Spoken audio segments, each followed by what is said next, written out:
Good Monday morning, everyone, and welcome to Perspectives. It is Monday, the 15th of March, 2021. It is the 74th day in the Roman calendar, a day commonly referred to as the Ides of March, if you're into literature, and if you did Julius Caesar when you were in school. If not, something to learn on this new day. It's a new day, new perspectives, new discussions to be had. We welcome all of you to the program. Those of you joining us on air on MTV, and those of you who are with us on the various social media platforms, that is TNR Communications, Our Perspectives page, Partygrenada, Mikey Live, and Sister Isle in Carriacou. Good morning, everyone. I am Brenda, Baptiste, your moderator, and it's a time to say good morning to Senator Christopher Allie and Mr. Byron Campbell. Good morning, gentlemen. Good morning, Brenda. It seemed the weekend was lovely. You're smiling. There's a certain amount of energy that's... I'm always smiling.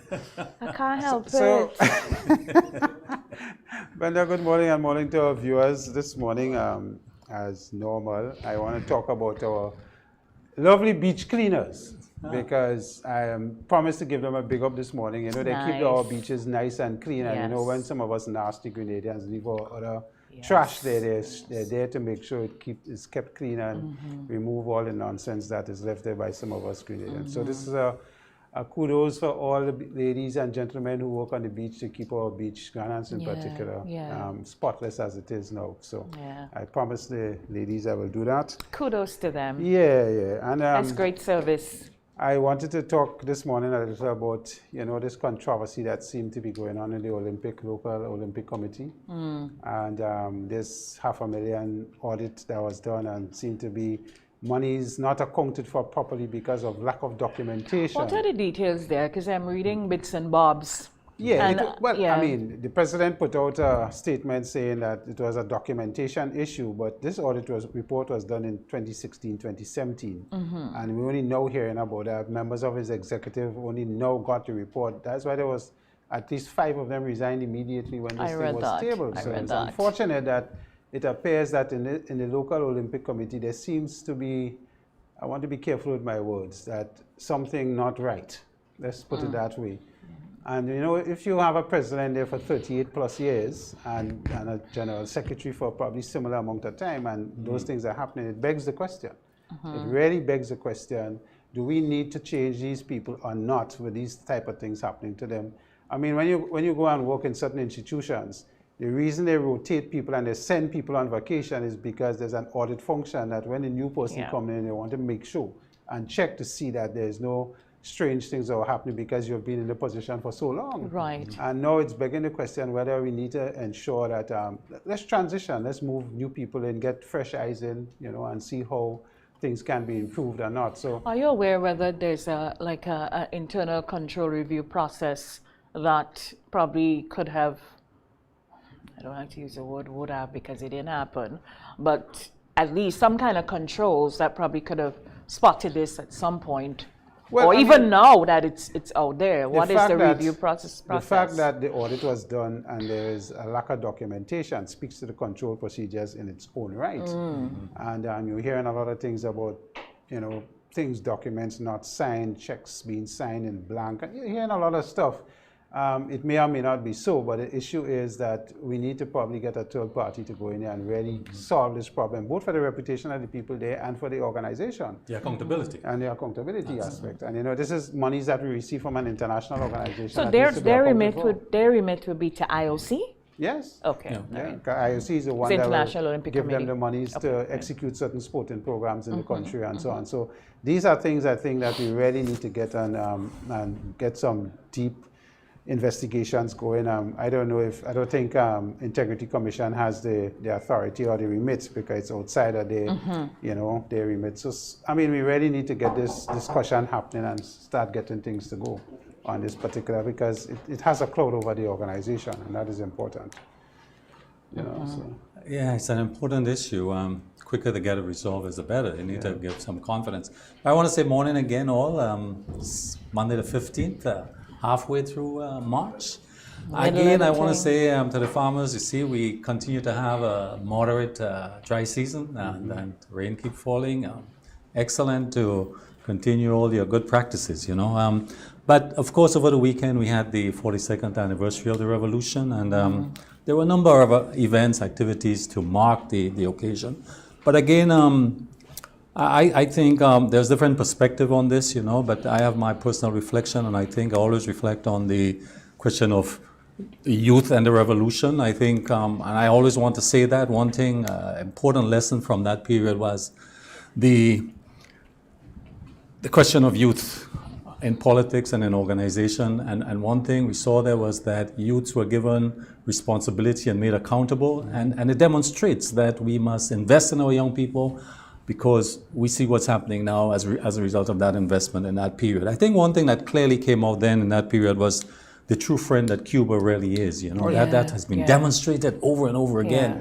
In terms of, we see our human resource development, our economic development, also the international airport. And I just want to end this part by saying, and this is a quote from Didacus Jones, who is, of course, the Director General of the OECS. And this is what he said. He says, regardless of one's ideological or political outlook, it is indisputable that Grenada has a unique contemporary history. And we must learn to digest the pain as well as the accomplishments of that history if we are to create a brighter future than what the past was. And I think that's important as we move forward. That's more than important. Let's be honest about it. That also really hit home, because that's one of the things with the commemoration of the dates for me. There needs to be some sort of organic approach to this. There's a certain romanticizing and a certain sort of, let's push this aside when we talk about the revolutionary period and everything that went on. It's all connected, and there are enough people who still exist in our country. Many of them have written, and I applaud everybody who's written. There's more that should be writing. That we just need to document this properly, live this thing. Didacus Jones is a St. Lucian who worked in Grenada during the revolutionary period. And just his statement shows you the sort of emotion he still feels. What about us? We are rolling over like this thing never happened. There's a generation of people that don't know nothing about this thing. It's true. So those are the things we really need to address as Grenadians, and we can't let too much time pass on it. We see what's happening. While we Here we are in the 15th of March, a year on, we were heading into COVID and our lockdown. We need to really seriously review where we are, who we are, where we want to go. For me, youth, yes. Because, and as a young girl, I was a pioneer. And so we were engaged in the CPE, Center for Popular Education, and teaching people to read and write. My mother was a Garyite, and she never knew that I was doing that until a couple years ago when I worked at another institution and I was talking about it, and she saw me saying it on TV because she was a bad Garyite and I couldn't go home. She thought I was going next door to play. I was not playing. I was teaching the old lady next door how to handle John Hancock. Right? So it was just a vibrant, and maybe I credit the period with enlightenment, my love for history, my interest in observing politics, not being in it, and just understanding various types of people. I really credited for that. And it was an awakening such that I have not felt in the country since then, I must say. So let us not just romanticize this thing. Let us be organic. Let us be truthful. I see there are people getting up and talking about, oh, well, we did this and we did that, but you had a role in it that we need to know about, so let's talk about that. Anyway, let me not wax too warm this morning. There's two other points I'd like to make briefly here. One has to do with the AstraZeneca Oxford, which is the vaccine that we have now. And there's a lot in the news, and we learned that some European countries have suspended temporarily, that is, suspend the use of it while they do further investigation, while most of them continue to use it. But I think what's important to note here is that the World Health Organization and the European Union medicines regulator said earlier in the week that there was no link between the jab and an increased risk of developing clot. So out of abundance of caution, we see some European countries going forward in that. The other point I want to make here, although we touched on it last week, is the continued violence against women. And For me, I think we need a focus on this. It's unacceptable where we are at this when we learn that from the studies in Grenada, we've determined that 1 in 3 women will experience or has already experienced some level of intimate partner violence of extreme measures, you know. So this is something that as a country we need to focus on and look at it thoroughly, introspectively, and see how we can improve our present standing on this matter. 33% is exceedingly high. Yeah. High. And there are stats, it might be higher because there are stats that during the COVID period, the psychological violence that that part increased. And it is happening in every country. Every country. I saw statistics out of Trinidad the other day that had put it as high as 80% increase over what it normally is. So but there's a breakdown. There's a breakdown in human interaction, the way we interact with each other. If I disagree with you, it had to be a fight. We just cannot be, you know, you listen to the radio in the morning, yeah. You listen to people get up to speak on an issue, rah. Can we just talk? Right. Can we just respectfully disagree? Can we just put our positions forward? All of these things lead to what we're seeing. In homes, you have to talk to your child, you're talking down to them. Talk with them. You know, your son could do whatever, your daughter can do whatever. So of course your son feel he could beat up anybody, kick up anybody, because he's special. You know, so we really, it's just...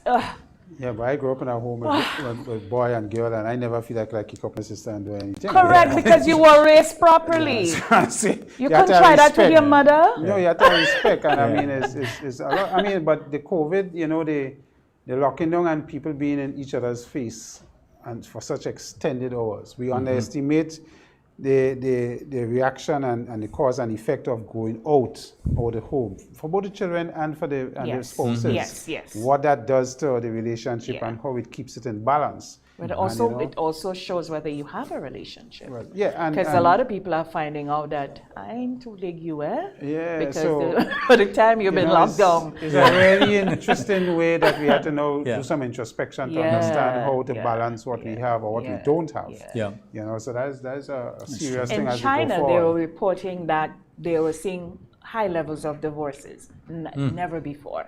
And, you know, when they spoke to a lot of the people, they're saying, you know, they spend so much time together locked down, they realize, I really like my husband, I really like my wife, you know? So, I mean, and the younger generation, they're not like their grandparents and their parents. Prepare to stick it out. No, they're not, no, they're not into that. It's a microwave thing.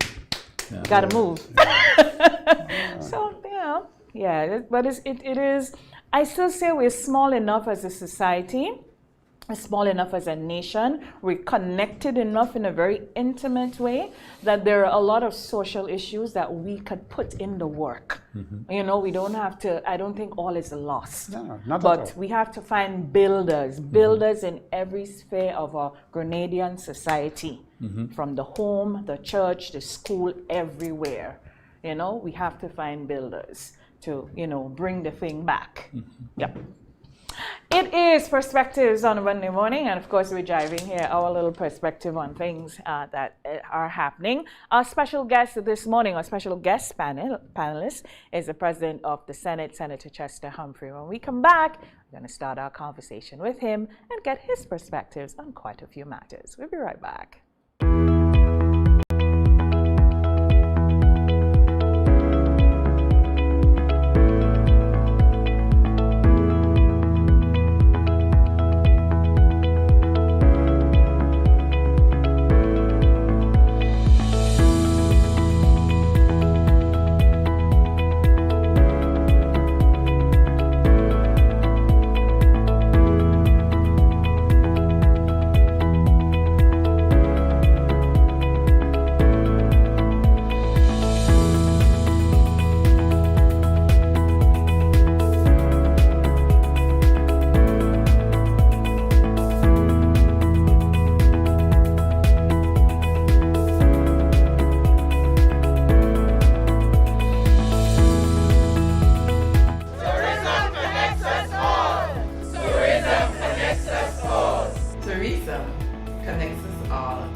Tourism connects us all.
welcome back to Perspectives. If you're just joining us this morning, we welcome you to the program.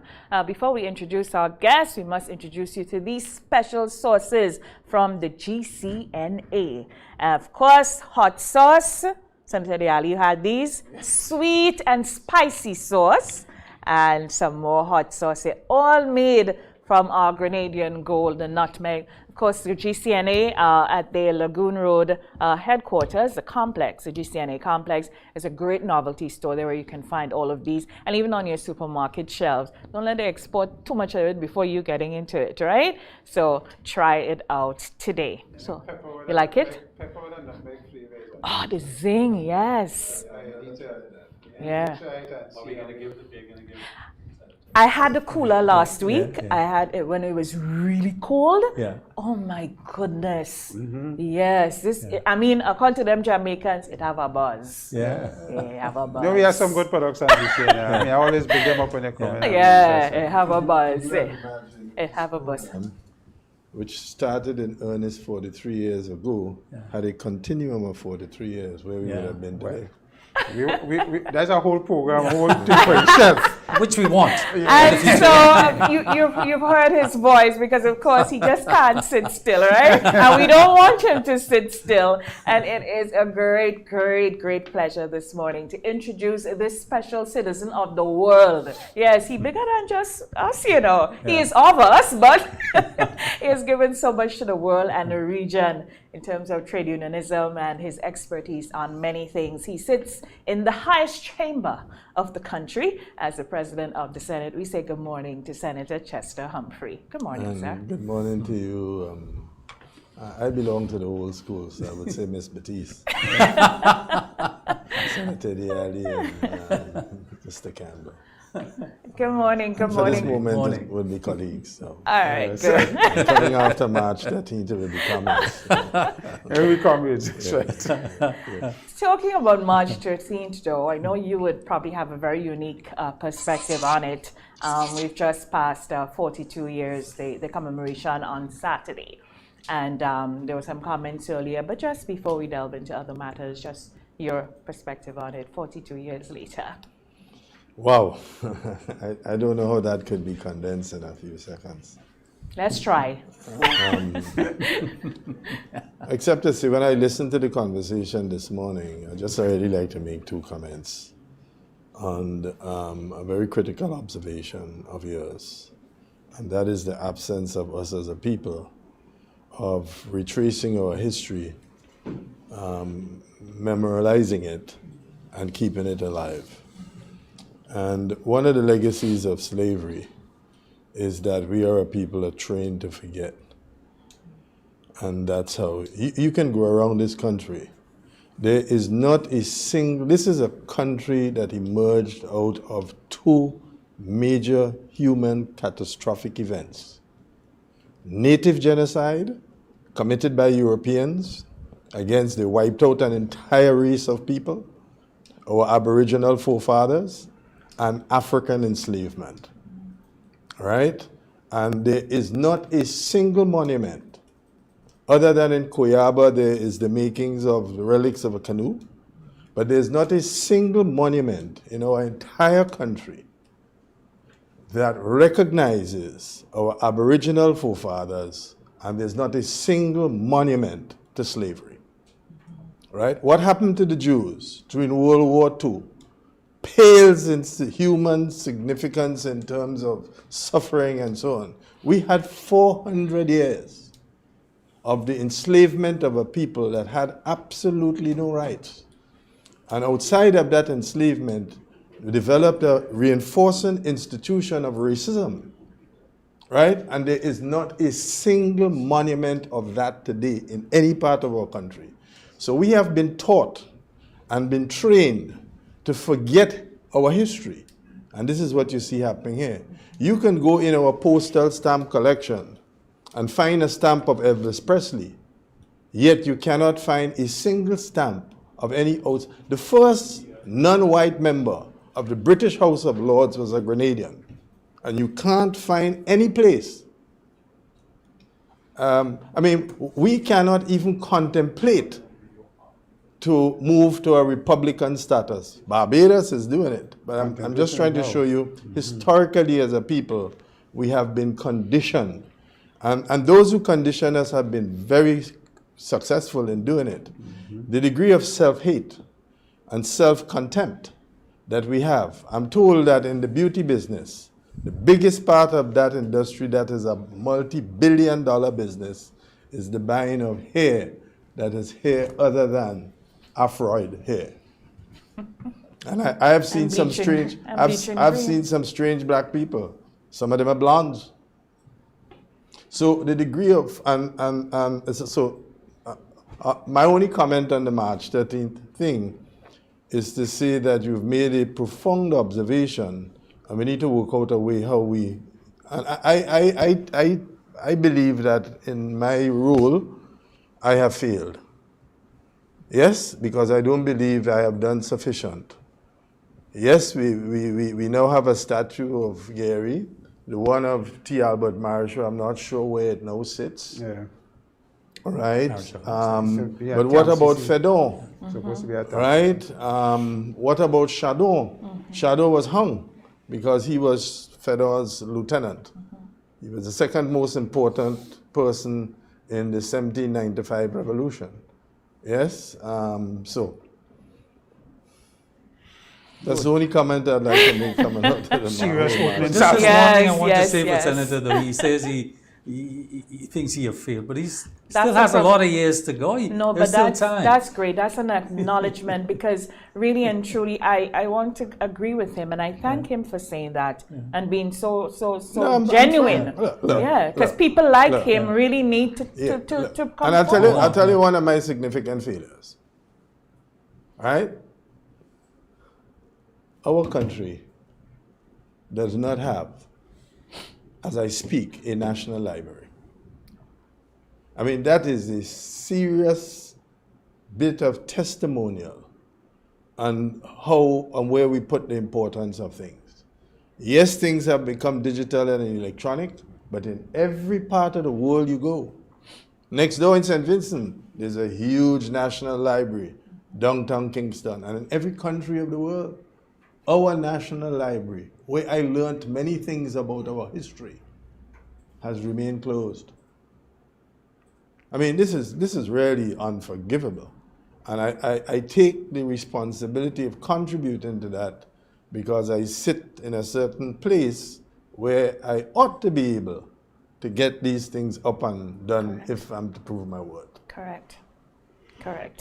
Right. Well said.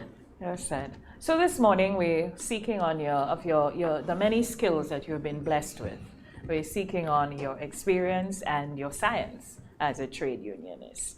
And so we have this prevailing situation with the government and the 4% for public workers. We keep saying teachers. Let's remember it is the public workers. Teachers are included. I guess teachers are leading. They are the vanguard of the movement now, so to speak, as it relates to what is happening. Only last week, because this is a new week, I heard one of the union president's leaders saying that the government had violated, and just pay attention to the word, violated the agreement of the 4%. Your response to this? Yes, it is a violation. If you have an agreement, and an agreement sets out that you must do Y, so there's an agreement that my cup of coffee can't be drunk while I'm on the program, and I proceeded to drink it, I would have violated that agreement. The question to be asked, and just let me say, it's a fundamental principle of contract law. Any basis lawyer will know this. There are circumstances in which a contract can validly be vacated, right?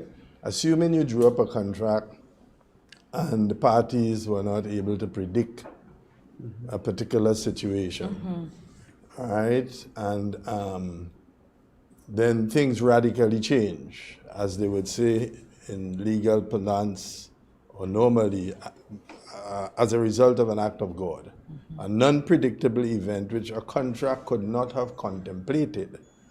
when the contract was drawing up and such an event were to occur, the contract can be vacated without particular consequences. And so yes, the contract is being violated by failure to pay the 4%. But this is not the first time this has happened. And in my 30 plus, how many years of trade union experience, I have engaged in suspending collective agreements, not enforcing them, and for the better good. Now, if a contract is violated flippantly, right, or it is violated without good reason, that's a completely different ball game than for one which is violated. And then we have to discuss the nature and character of the violation, right? It is well known, and I sit here in the company of an employer, and that employer and I, we have a multiplicity of relations. We are very good friends. We were badminton partners together. But he runs a very successful company. Yes, and I knew him when he was not the manager of the company. I think he was the chief chemist or something like that. He was a production manager. And our relationship grew. We sat across the table. We negotiated fiercely. In fact, I called a strike on him, I believe, on probably on more than one occasion. On one occasion. I think he learned his lesson after that. So I probably didn't have to repeat it. But it never became personal. Right. It was never, ever personal. And Senator Allie is one of my good friends. Right? We respect each other. We often talk. We still debate issues. And if the truth be known, there is serious cemetery, not cemetery, I mean death. There's serious cemetery ideas on many, especially developmental ideas. Right. And the same thing can be said about Byron. I've never had a trade union relationship with Byron, but we go back many years. So the short answer to your question, yes, the contract has been violated. The question to be answered is there a reasonable ground? And that is where opinions now may differ. Okay. Before we get to that, though, and before I let the other panelists come in, before we get to reasonable ground, and just to build on the word ground, one of the most vivid memories I have of you pictorially is I was driving up Maurice Bishop Highway just in time to see you slip into the ground in front of Grenada Breweries. I never forgot that. Yes. I've told many people about it. Every when I went back to the office, my colleagues was like, Brenda, you didn't take a picture? It was BlackBerry days then. Right. So if you transport yourself, because I believe when I've observed you over the years, Senator Humphrey, I think trade unionism is in your vein. That's who you are. You even when you're in whatever circle you come across in that sphere. So if you were in, let's say, one of them at the moment, especially the actions that they're currently engaging in, would you have called actions like that? Let me say just quickly, because I think I need to pay homage to my mother. My mother, I think, is where I got my trade union thing from. Do you know, I don't think the country knows it, but my mother was referred to as Sister Constantine. She was a ward sister, right? And she started a trade union amongst nurses. And that had to be in the early 1950s or something like that. And I'm trying to do some quiet research on it, but I was told by some of one or two of our peers who are still alive that Ellen Humphrey was not easy, She organized us into the first trade union of nurses in this country. So, but just to come back, had I been still leading and this is not to be critical of those who are present, but this is to, I would hope, give some educational enlightenment on issues. Had I been still leading the movement, this is what I would have done, and I had done it before. After Hurricane Ivan struck, Yes, and I saw the devastation. I immediately called different employers. And in some instances, I suspended the signed collective agreement because I realized that an employer needs time to breathe. An employer needs to build back business. Yes? And I suspended the collective agreements to allow that to happen. In fact, the GBN where you worked, I don't know if I can't recall whether or not you were part of the several GBN strikes that we had. No. Right? In 2004, August was the first time that the then Grenada broadcast, well, it's called GBN now, but it before was radio, whatever it was. First time in its history did they have a comprehensive collective agreement, and we signed that in August of 1984.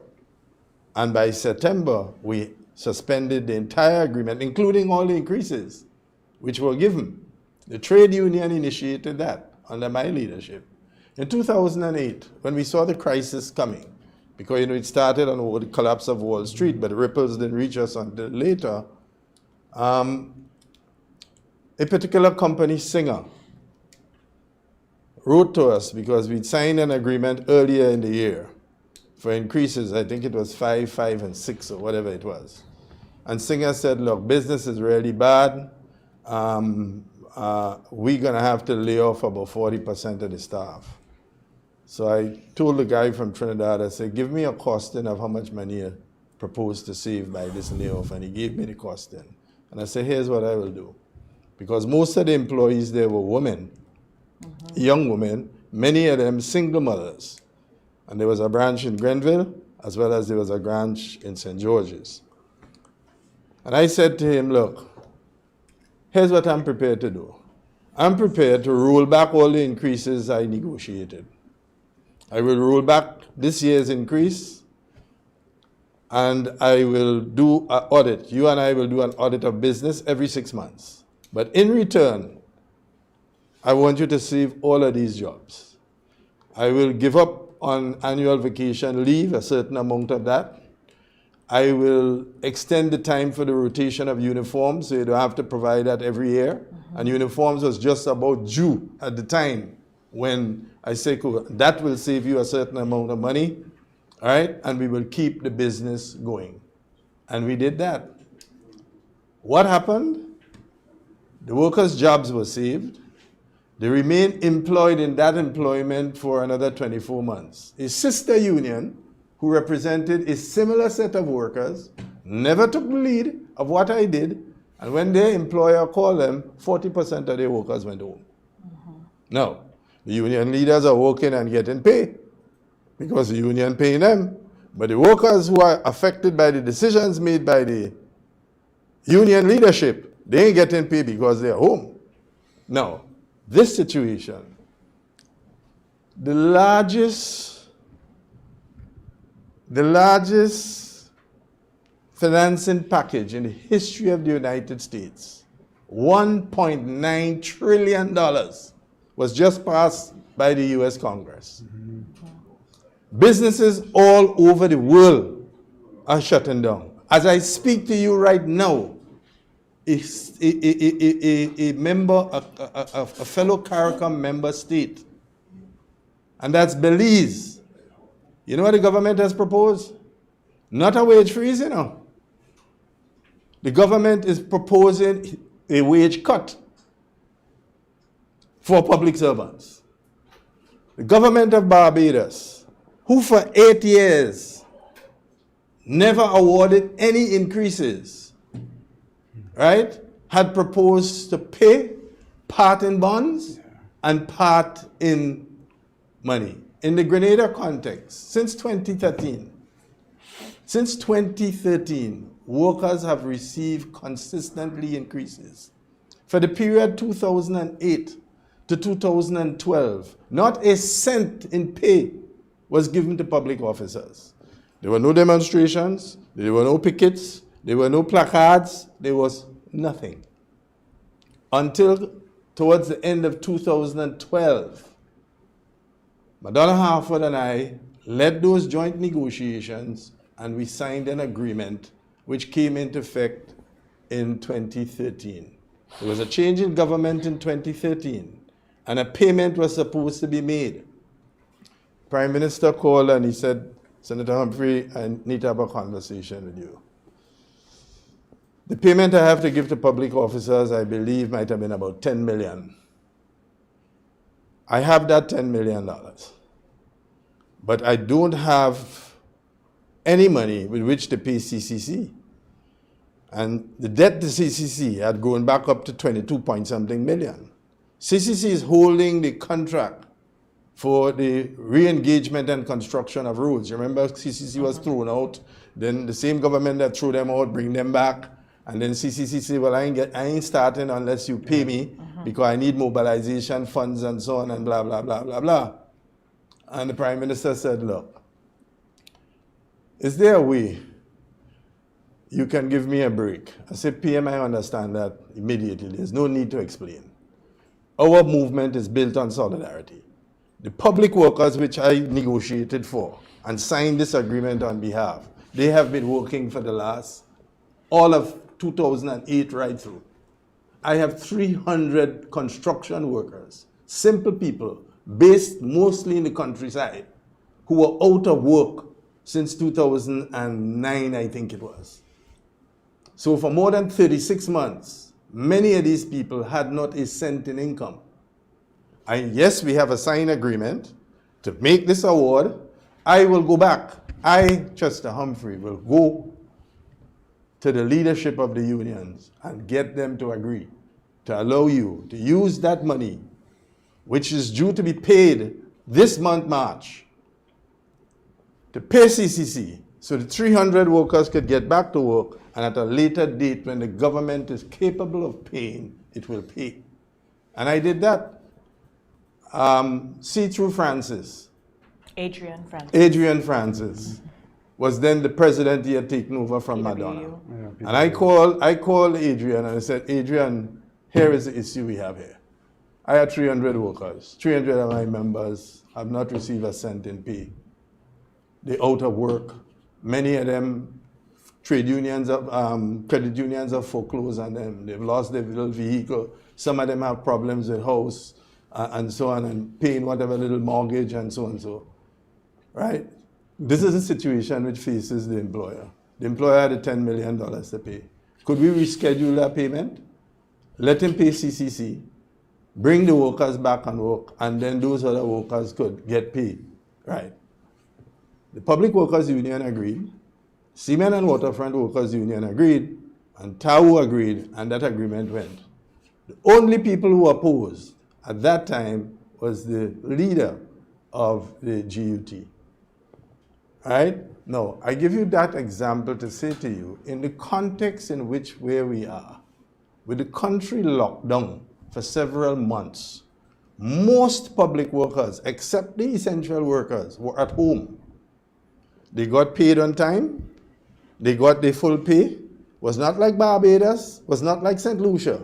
They got full pay, got pay on time.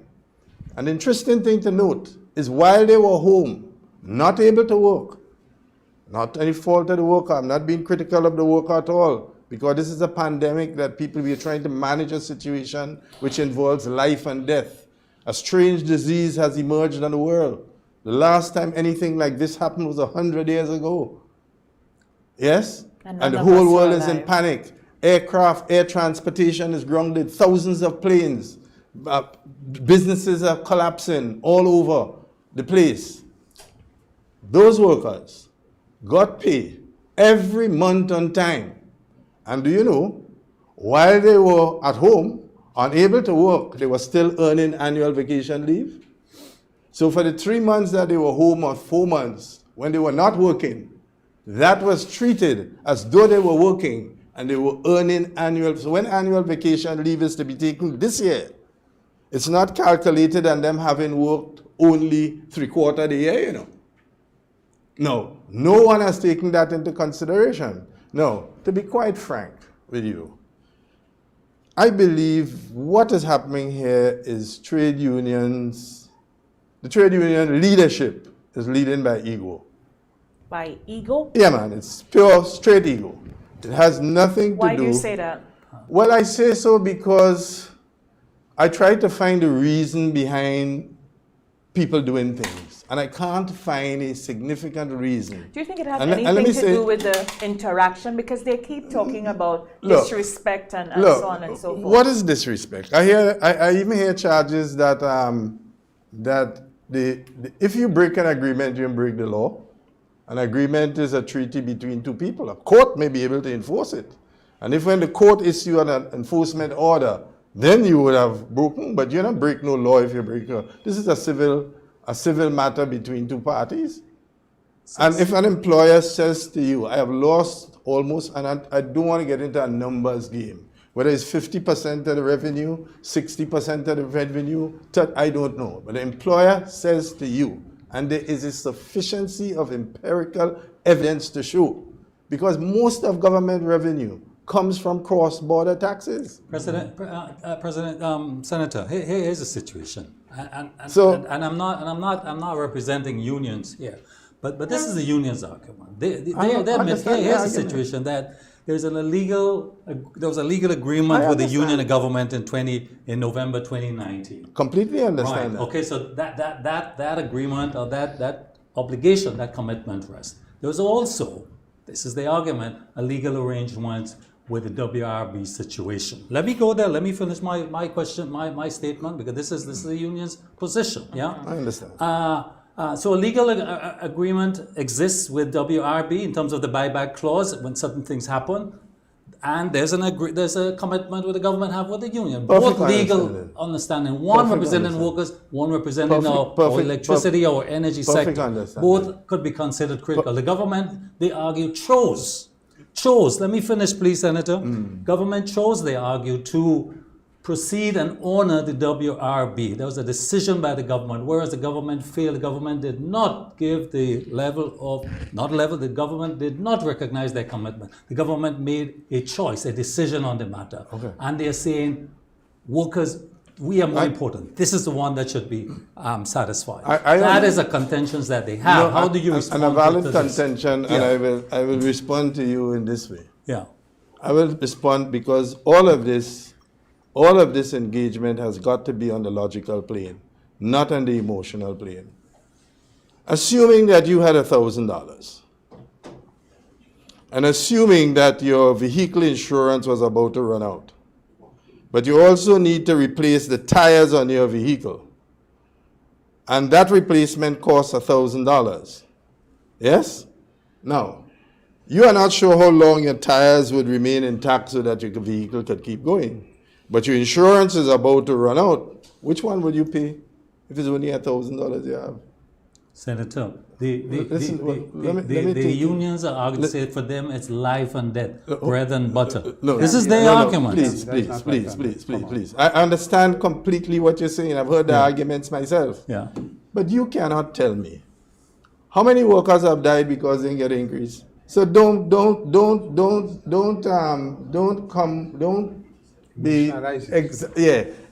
be exaggerative.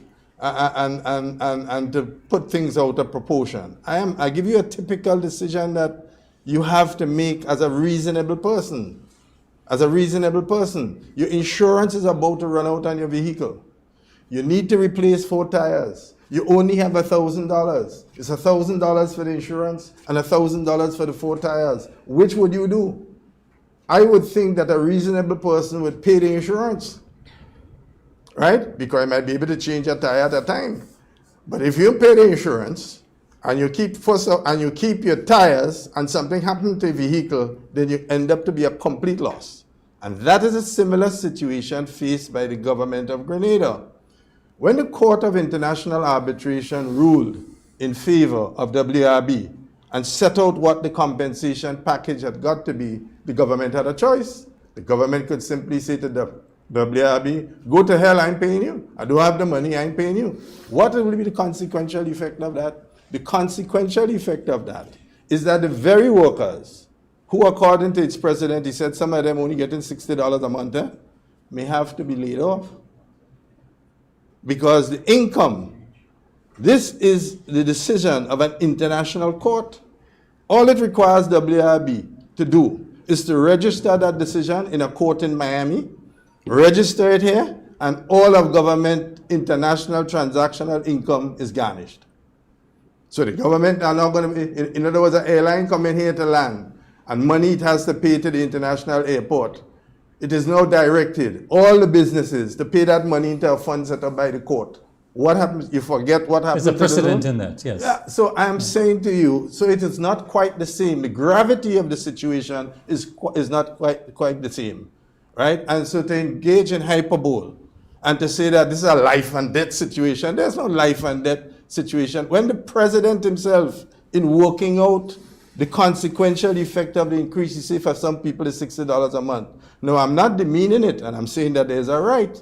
But the employer has provided you, and I don't care whether that employer is government, I don't care whether, because I did it.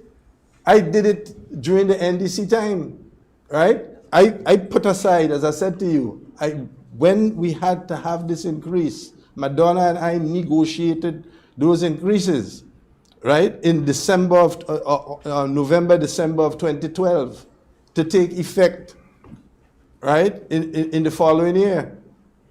And the government said to us that, look, I don't have the money. Is there a line of compromise here? There is a line of compromise, and I've shown you it is not for me to publicly tell unions where to compromise. But if the employer is not saying, I'm not paying you, you know. The employer is saying, look, I should have paid you in January. I don't have the money now. Give me a break. I'll pay you later. No. But one of the, before you move on, and even in the struggle with you at the helm of TAU, with the breweries, one of the stickling points for you as the union leader then was reasonable time, which was put forward by the Grenada Breweries management. The unions are saying, listen, the government, they're not really telling us when we could expect this thing. Yeah, so there's also a time sensitivity attached to this. Let me address this, Brenda, because it's not quite the same parallel. No, well, I'm just putting all of it out there. Yes, so I'm addressing it. It's not quite the same parallel. Because we are dealing with a new disease upon which medical scientific knowledge is still growing. There are things happening in this disease. So that's logic. But right. Remember you said they're rolling on emotion. No, so this is why I'm saying to you the whole thing is about ego. It has nothing to do with logical, because let me make this point to you. In the brewery struggle, first and foremost, when we called the strike in the breweries, we paid, Technical and Allied Workers Union, and the members could certify it. Yeah. We paid the workers for every single day of the strike. And let me be clear on this because it is something that is being spouted. The rank and file is being misinformed and I believe misled. If you withdraw your labor, the employer is under no obligation, legal or otherwise, to pay you. Thank you for saying that. So to say and to keep repeating that your pay has been docked, your pay has not been docked because you didn't earn the pay, you didn't work. We didn't go to work. Pay is as a result of labor provided. Yeah. Right? And this is why TAU has a strike fund. And during the brewery strike, because it was, remember, we struck, and after the strike, the company then locked us out. And then tried to hide under the lockout, because what the company really wanted was a change to the profit sharing. Right? That's what the company wanted. And they saw an opportunity. And they decided it's a big company, it's a big conglomerate, and they have a lot of money, they own a lot of breweries, and they can tire the union out and burn the workers out. And had we not had a strike fund in which we could have paid the workers every week, workers would have trickled back to work, right? But we were able to pay. So again, from an educational point of view, to all of the workers, if you go on strike, you have no legal, lawful claim to be paid. No, if you're strong and the employer decides he's losing too much money and he can't put up with it, and you say, well, look, only how I coming back is if you pay me, well, there's a possibility. I believe we did that to poor Chris. Probably come, I can't recall it. Our strike was for 1 day. And we got paid for that day. But the point I'm making to you, the point I'm making to you is this, right? So that unions have to be clear. And this thing that your money was taken illegally, and that's not true. Yeah. And you know why I'm surprised about this is because the leader of one of the major unions know what the facts are. That leader knows that when you go on strike, the employer has no compulsion to pay you. To say that your pay was docked, docking of pay means somebody has taken out of your pay package. But if you didn't earn, if you didn't earn any money in that package, your pay can't be docked. So when pay is docked, it means that your lawfully earned sum of money which is due to you was taken. So there is no docking of pay here. You were called on strike.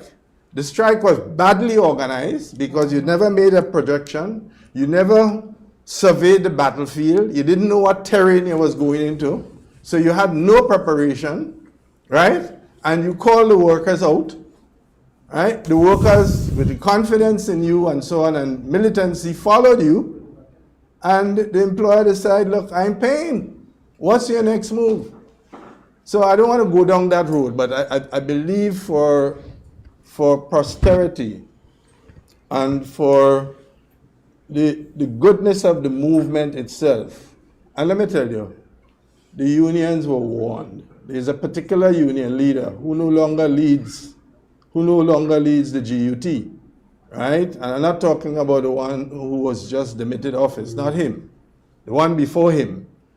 He was told in a television program held by Madonna on Beyond the Headlines. Somebody called in and asked a question. If you go on strike, has the employer to pay you? And Madonna gave the only correct answer that's available. If you go on strike, the employer does not have to pay you. It has happened before. Blaze took away, when we went on the strike in 1986, Blaze took away the one-day pay, and we never got it back. However, by 1989, we were so strong and organized that instead of 1 day, we struck for 8 days. Right? And when Mr. Blaze, I said to Mr. Blaze, because I was up in, say, Mount Royal, in Mr. Blaze's office, where I meet with current Prime Minister now from time to time, I said to Mr. Blaze, let me make it clear to you, sir. We will not go back to work. This is on the 8th day. We will not go back to work unless you sign an agreement to pay for every day of the strike. And he says to me, young man, who will make me pay for the strike? I say, we will. We will. Because effective very soon, electricity workers will join the strike. And as I was speaking to him, the electricity went off inside of his thing there. And Ben Andrew, who was then part of the meeting, I believe he was then acting Minister of Works, asked for an adjournment, called on the side, say, boy, you know that old man, real difficult, but we'll talk to him, chest. I said, no, we will keep the hospital going, but for the rest of the places. And you all got to sign that agreement. So we were powerful enough. Was it turning off at the lights timed? We were powerful enough. Yes, we were powerful enough then. And the demonstrations were big enough then, because when the front of the demonstration was at Mount Royal, the back of the demonstration was by Wesley Hall School. I remember that. It was the largest demonstration and the largest pay package to public officers in the history of the public service since the British set it up. So now we're dealing in a different context. Senator Allie has been dying to ask a question. Because we only have 2 minutes left. So oh my gosh. We're going to 8:15. Sharp. All right, so the question, there'll be 2 questions, and only 2 questions to you, Senator. Based on all that you have said and what have been said, is there a need for labor to relook their negotiation postures as we go forward in this new environment with digitization? Well, that's the first question. And how things are transforming in the private sector and even in the public sector to some degree, because we're getting so digitized now and so on. That's the first one. And the second one is, I want to ask you this question on vaccination. And you know, there's a big move now that private sector companies should get involved in the vaccination process in the form of giving monies, as Barbados is doing. Companies are now giving monies to the government, and some ACAL just announced that they're willing to purchase 6,000 plus vaccines for their staff and their families. Is there, and it is not mandatory, this is not a mandatory process, But is there a need now for private companies, and what is all this transferring, this hesitancy, for us to look and see what is going to happen? Because the question to you is, I believe very soon or shortly, you wouldn't be allowed to go certain places unless you could produce what we call but it's already passports. It's already happening. So is there a need for labor and private sector to come together on this and not force people, but give them the facts that not having it would put you in a more deleterious position than having it? No, absolutely. And in fact, I'm a bit disappointed that this has not already happened. You and I know that we were involved in a joint endeavor in which we were trying to encourage unions, members on their pension, and that the union had a position which was not popular with the workers. Yeah. The workers wanted to consume the pension money right away, and they wanted it, but we saw down the road, and we were advocating to the workers. And Chris can tell you that I personally was in the factory speaking to them on a one-on-one, that we ought not to consume this money now, because you're going to get old. Live long enough, you're going to get old. And that NIS would not, at its current level, be able to take care of you and so on. So unions have done leadership, is what is required here. And I am very saddened by the fact that the trade union movement today is not playing a more frontal role in this issue. Just as how I was saddened by the fact that when we had constitutional reform, the unions took the position that vote your conscience. Here there was a provision being provided to be made into fundamental law, right? Fundamental law, and that fundamental law was, said that equal pay for equal work, for work of equal value, was going to become a fundamental right. Not a secondary legislative right, a fundamental right in your constitution. Equal pay for work of equal value. You know what the implications are for that if this is to become a constitutional right? And yet the unions played no role in advocating their members and being out there and calling on their members to vote and to go for those changes. So I'm very disappointed in the same way. But let me just clarify something here and now. Under current legislation, only you can't force, and employers, you've got to be clear on that. You can't force an employee to take a vaccine. Correct. You can't. No. Correct. However, in certain areas of the economy, there are public health laws which set out that you can only be allowed to work in that area if you have medical clearance. Right. So for example, if you're working in the hotel sector, most collective agreements will make reference to it. But if you're working in the hotel sector, to work in the food department, you have to have your health check, and you have to have your health certificate. Even to sell food on the side of the street, to be a food vendor, you have to have your food vendor's license. And your food vendor's license, right, is issued on the basis of a medical clearance. So under current legislation that currently exists, current public health regulations which currently exist, the chief medical officer can issue regulations, because he has that power in law, which makes it mandatory for you to have a vaccine if you're going to be working in a hotel. The CMO, Chief Medical Officer, can issue that regulation. Because you remember, we are by and large and have been very successful, which is something I don't even think that the unions are paying regard to, the success that Grenada has landed in respect of keeping our country safe. This costs money. And I know, because I sit on that committee that advises government, I know the time when we didn't have any PPEs. I know the time when we were walking the cell phones, our personal cell phones, we were calling contacts. I know the time when Peter was on the phone speaking to the president in Venezuela, trying to get an aircraft to go to Nicaragua, because Nicaragua don't have relations with Honduras, because of issues in the OAS over Venezuela and so on. But PPEs were being made in Honduras and we couldn't get it here, right? So we had to get it to go into Nicaragua. But Venezuela and Nicaragua are close. So we got a private aircraft sent by the Venezuelans to go into Nicaragua to pick up the supplies to get it here. When there was no PPEs, when PPE equipment was being seized in certain countries in the north, that we couldn't get it. I know those days. When Parliament was the headquarters of that committee and we lived up in that conference room in the Parliament there.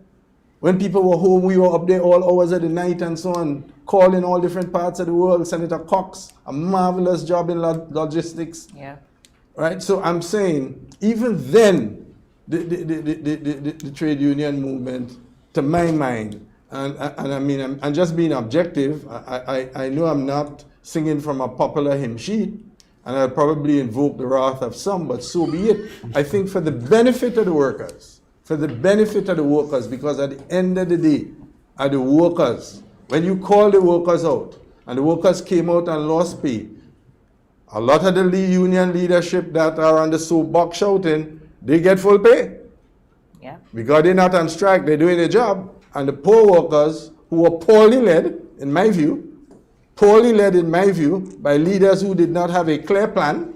But again, I come back to being egotistical. In other words, a 5 minutes before your television camera is what they're more interested in, rather than sitting down, planning.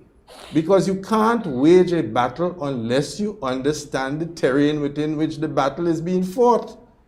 You can't use mechanized armory if you're going to fight a war in Afghanistan, because the guys, your enemies in caves and mountains, armory can't go there.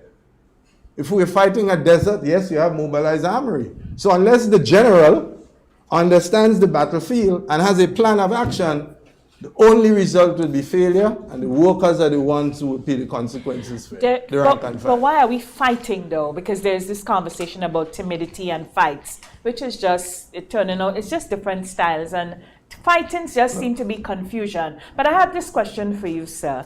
Where we are now, we kind of at a stalemate, so to speak, and it seems as if the protest action is escalating as we speak. If you were to advise, what could the unions do better, and what can the government do better, so as to bring some sort of resolution to this situation? I think an interlocutor or a mediator of some sort need to get into the picture. And let me say to my union colleagues, you're making the same mistake you made over the loss of pay when you withdraw your labor. If you hire a mason and he reports the work and sits down all day, don't use his shovel, don't get involved in doing the cement or putting up the bricks, that's as good as not being at work. Mm-hmm. Mm-hmm. So if you report the work and you fail to teach and you fail to communicate, you are making the same mistake. And the employer can, and I'm saying it openly for the rank and file, the employer can decide. I am not speaking for government. I have absolutely no authority to speak for the government of Grenada. I'm not pretending I'm doing it. I'm not usurping a right that I don't have. I'm simply giving advice to the rank and file. Because if they are told to go to work, go to school, and remain mute, the employer can simply say you are not working, although you show up, but you're not working, and therefore I'm not paying you. If the workers who work in Chris' factory report to work and decide they're not mixing paint, and they're not doing this, and they're not delivering paint, and Chris said, well, you're not performing the work, so that I'm not paying you for the day. That's right. No court. A worker can't win that in any court. So you have to be careful in how you lead people and what you tell them. Contract for employment says specifically what you're supposed to do. What you're supposed to do. By a job description. And it gives you a job description of what your responsibilities are. So you have a right. Your right is to be paid. But your obligation is to do the work for which you require pay. So let's just be work clear. Work is not showing up. Work is a performance of a task. Absolutely. Showing up is only one part of it. And nowadays, based on technology, you don't need to show up to work. You do work from home. That's work on your phone all day long. Well, I work on my phone all the time. I ran the entire Caribbean Congress of Labor. That is almost, 7 million or something workers throughout the Caribbean, including Haiti and Dominican Republic, and I ran it off on this cell phone here and my computer. Because I decided I wasn't going to go and live in Barbados permanently. But Senator, so no, I don't want him to leave. Your advice to the workers. What can the unions do better? Well, what can the government do better? I think at this stage, mediation, an independent mediator that parties have confidence in, should be allowed to come in and hear the arguments on both sides and come up with some kind of solution. From what I'm hearing and what I've heard publicly, strictly from a trade union point of view, some of it don't make sense to me. So I don't understand how you could say, give me a date and you want a month. In a context where revenues are uncertain because you don't know what is happening with this disease. You don't know what is happening. We could simply discover that a new strain of the virus that has mutated is not subject now to any of the existing vaccines. Right. Yeah. And that can lick up international air travel. I mean, look at what has happened to the workers in tourism. Look at what has happened to Liat workers. Some of them 33 years working with Liat. Liat went belly up. They got not a cent in severance pay.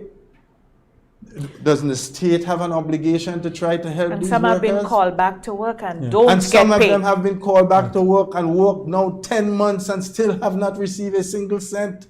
Doesn't the government have some sort of obligation? What about the vendors, right? Whose only source of income? So, I mean, people have got to be reasonable. Yes, what can the government do better? But I think the government needs to communicate some more. That has always been government's weakness. Government's weakness is its failure to really communicate with the population. You can't assume that because your case is reasonable, that people automatically, well, not only just understand it, but accept it. Right. Right? Because people can have different motivations. Correct. My motivation could be, look, I'll make this place so ungovernable that by the next election, you ain't being in office. Right? People have different kinds. I'm not saying that this is the existing motivation, but I'm saying there are multiplicity of different things that can happen.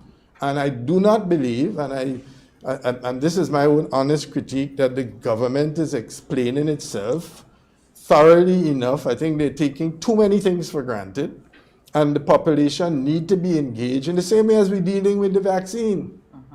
We need to explain to the people why it's necessary to take this vaccine. Yes, vaccines have some downsides to it. Yes, there are people who can't take certain kinds of vaccine. I mean, my son, my first son, he can't take any egg-based vaccine. He can go into shock because he's allergic to the basic thing. So you have that. But by and large, of the millions of people who have been vaccinated so far, how many people have died? If 10.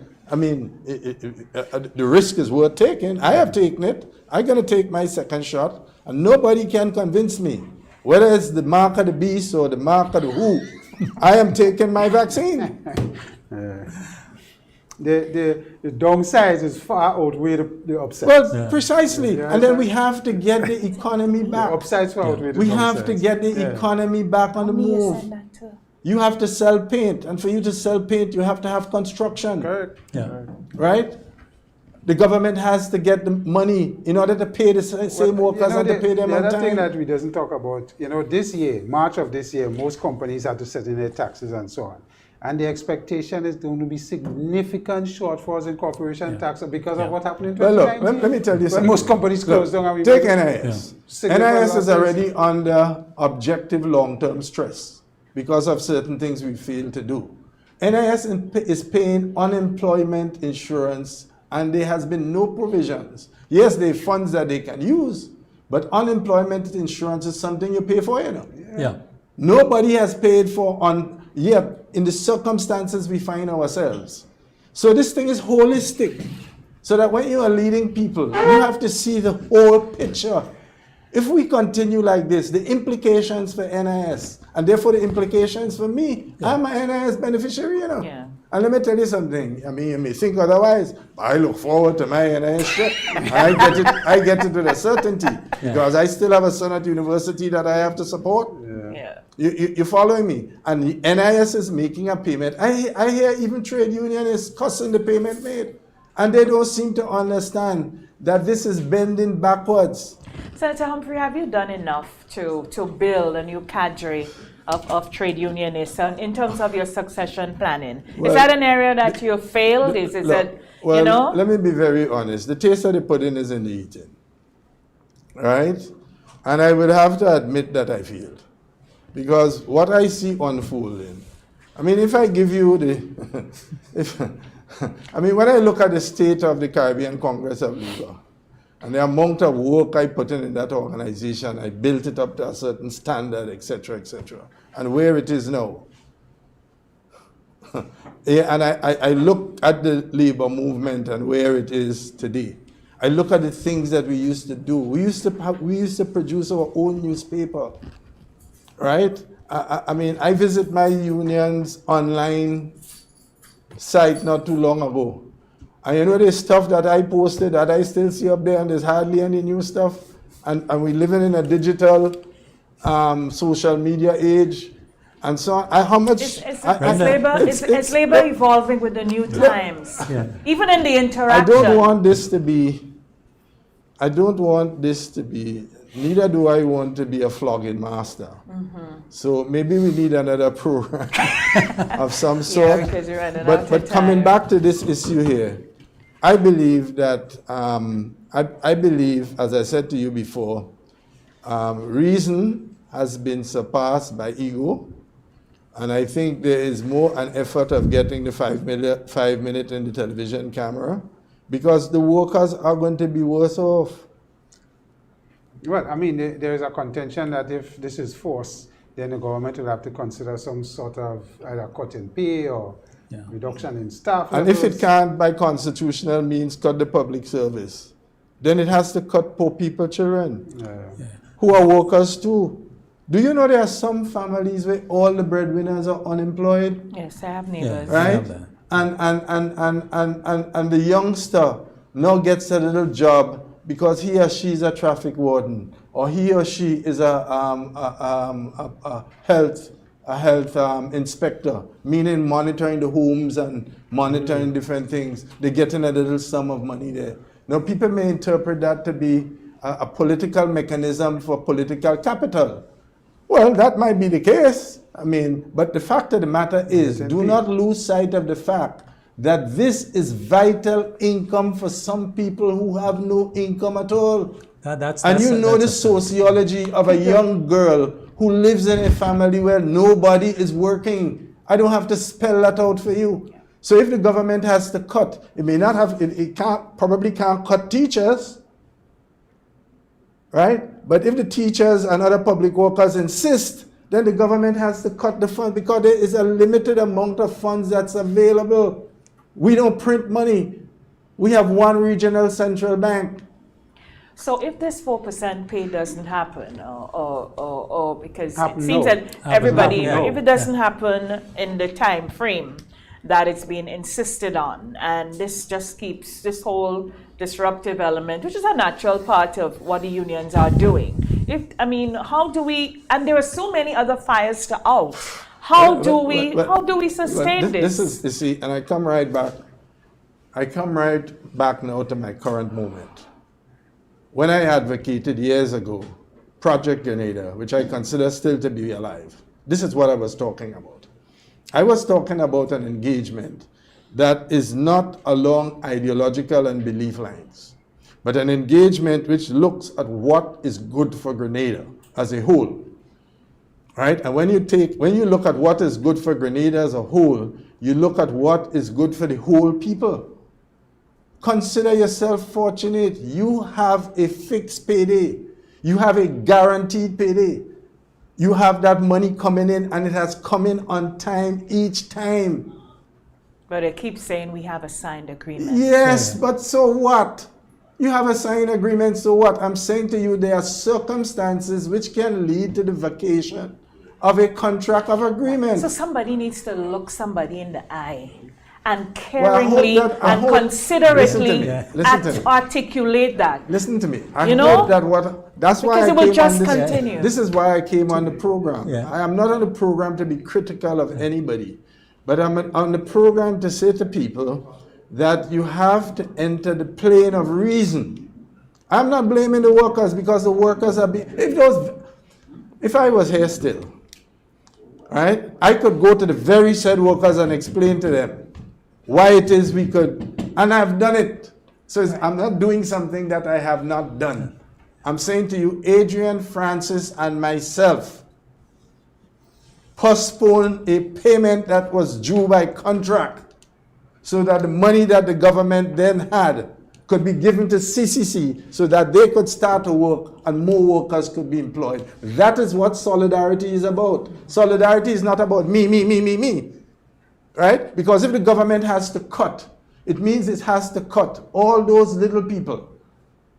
Look, I heard the other day with the announcement of the likelihood of Carnival being postponed.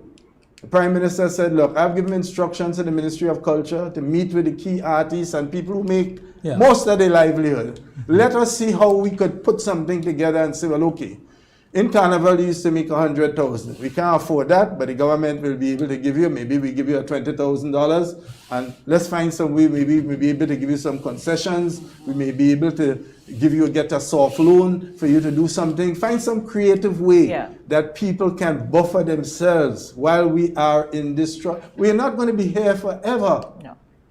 1918 has proven that. With the outbreak of the flu of 1918, which, by the way, no, it's not the Spanish flu because it started in Kansas. The virus jumped into the human population on a farm in Kansas in the United States. So let's be very clear on the history of this.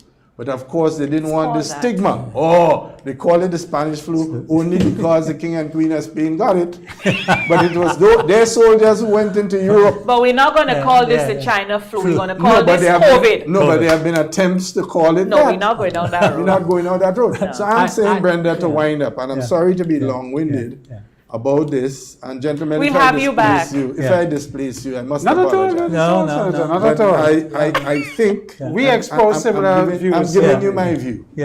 Right? And this is not an employer view. This is not a government view. This is the view of Chester Humphrey.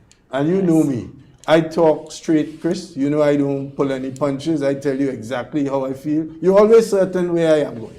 That's true. Because I tell you up front, I That's don't true. have, whether you agree my or advice, not. and whether you agree or not, and my advice to the labor movement is stop following those who write scripts in certain newspapers and have a clear agenda. Let us be thoughtful. Let us go back to the fundamentals of solidarity upon which the movement is built. And genuine solidarity would mean that you will have consideration for the young 21-year-old who has landed a job as a health warden from a family where no one works. Right?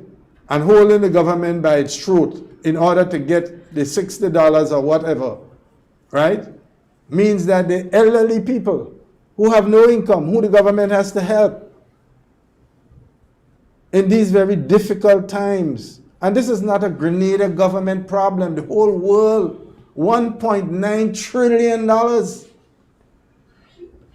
And they can print money. We can't. Brenda, my take on this, after listening to the senator, is that one, the facts that revenue are significantly down and compromised right now. That's a reality. And the recommendation he made, particularly dealing with the fact that recommending an independent arbitrator, I think that, so let's look for solution, and I think that that's a balance that would go in there, and hopefully we get a solution out of that. I think so, because I think that should be ardently pursued. Reason has got to prevail, and remember, everybody's worked up. Right? The workers marching up and down. I mean, I know these teachers. These are genuine people, you know.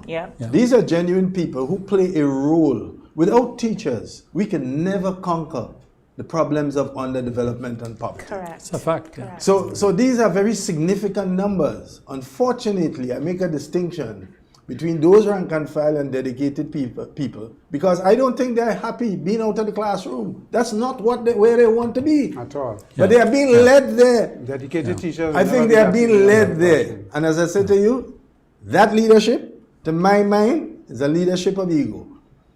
Right? And the rank and file, I mean, yes, you have to place your confidence in your leaders. I mean, I would not like to see a day when there's no trade union movement, then how would we balance power? Correct. Right? But you can't tell me that your union is strong when you call a demonstration outside the PWU and all the president could get is about 18 people. What happened to the master of the workers? That is not good for the country. It's not good for the union itself. Right? Because unions bring power. Unions disperse power, and it prevents power from being concentrated, and that is good for the country. Our country has made progress because of the trade union movement. Your right to vote, Brenda, your right to have political parties, your right to have representatives in parliament was won by the trade union movement. The trade union movement is a transformative social body. And it has to transform. And it has, new but it era. has to also transform itself. Yeah. But with responsibility. Yeah. And that is key. But everything has to be in a context. Yeah. So Well, that'll be my last comment. the trade unions will be probably very high this week as their protest action continues, and also the public workers union. There are fresh elections on Wednesday. Somebody told me a lot of this is driven by the election campaigns. I don't know. Yeah. It sounds pretty logical. GUT have this as well? Or GUT No, had this. not theirs. There's a They new were- president, they- Mr. Jude Bartholomew, Right. replacing Mr. PW Marvin is having Abdo. theirs this week. PW is on Wednesday. Wednesday. It's the current president, Rachel Roberts, and Brian Grimes, and Arthur Pear are contesting as well. So best wishes, go out and vote. PWU, go out and vote. It's the best advice. Don't sit back and grumble. Go out and vote. Coalesce and go out and vote, and make your voices be heard. Senator Chester Humphrey, thank you so much.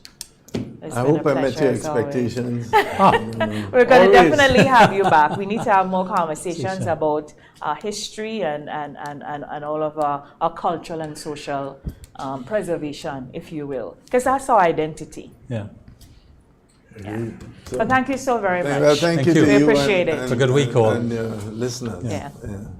Gentlemen, have a great week. Thank you, Brenda. See you next Monday for another one. God's Keep willing. the energy high. I'm a pepper man, so probably I might. Which one you are? Which one you are? Which one you are? Sweet and spicy, I will or take just the hot nutmeg. sauce? I will take. All are not. I will take anyone that has the nutmeg in it. They all are. Anyway, Sweet we and gotta go. spicy. Remember, tomorrow it is the state funeral of the Late Elvin Nimrod.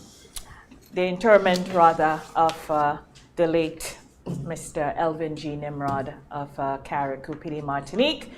Deepest condolences to his family, his friends. All of you getting up to Carriacou, Martinique. Our crew here, they are on their way out. Osprey, you take special care of them. Otherwise, you'd have to report to me. Thanks everyone. For Richie Oliver, our executive producer, Nazim Benjamin, providing great streaming services, Blondell George, Curlin Dragon, and Kirk Oliver, who stays home and takes very good care of our audio. Good morning to you, Kirk. Yeah. Have a great day, everyone. Until we have another Perspectives, which is next Monday. I'm Brenda Any Baptiste. relationship? Bye-bye. Yeah.